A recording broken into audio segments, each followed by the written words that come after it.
Hello everyone, how are you doing? This is MD Tech here with another quick tutorial. In today's tutorial, I'm going to show you guys how to hopefully resolve if you're coming across a device cannot start error code 10 on your Windows computer. So this should hopefully be a pretty straightforward process here, guys. And without further ado, let's go ahead and jump right into it.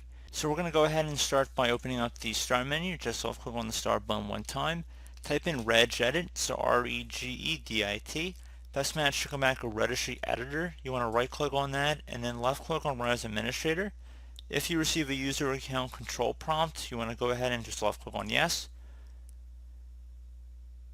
Before you proceed in the registry, I'd highly suggest you create a backup of it so if anything went wrong you could easily recover it. So in order to create the backup, just would go ahead and left click on the File tab, select Export. For the file name field here, I'd recommend naming it the date in which you're making the backup. Export range should be selected to all, and then save it to a convenient location on your computer or external media. So once you made your backup, we're ready to begin, and that's going to start by double clicking or clicking on the little arrow next to HK local machine. So expand that. Do the same thing now for the system folder, so expand that one as well. Now it should be a current control set. You want to go expand that. And now there should be a control folder underneath current control set. Expand that one as well. Should be a class folder. Expand that. And now while you have the class folder selected here, you want to go ahead and left click on the Edit tab and then select Find. Now I'm going to have this in the description of the video, so if you're having an issue with your keyboard, you want to copy this top area. So this inside of this brackets, and if you're using a mouse, you want to copy this information. So we're going to copy, for let's just say for the keyboard first, so we're going to just go copy this out of the notepad file and then go back in the registry and then we're going to just paste it in here. Select Find Next. Should come back with a folder over here. So now there should be an upper filter on the right side.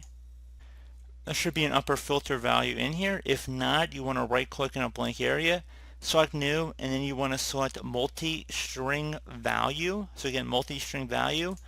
Name it Upper Filters as you see on the screen here. And then you want to go double click on it. Whatever value data is in here, you want to just delete it. And now I'm going to have the keyboard multi-string value. You want to just copy it right here. So kbdclass. And we're just going to paste into the value data field here. Select OK. So it says data of reg multi SZ cannot contain empty strings. Registry Editor will remove all empty strings found. Select OK. That's fine. And now let's say we're having an issue with our mouse. We're going to just do the same procedure we did the first time. So I'm just going to copy that. Back to the Registry Editor we go. I'm going to do Edit, Find, and now I'm going to paste in this new direction and select Find Next. Now on the right side there should be another Upper Filters. If not, again, right click in a blank area, select New, and then multi-string value on the right side here. So just click inside a blank area if you don't see it. Name it Upper Filters, and then you want to double click on that. Value data should say mouclass. Again, mouclass. Copy that.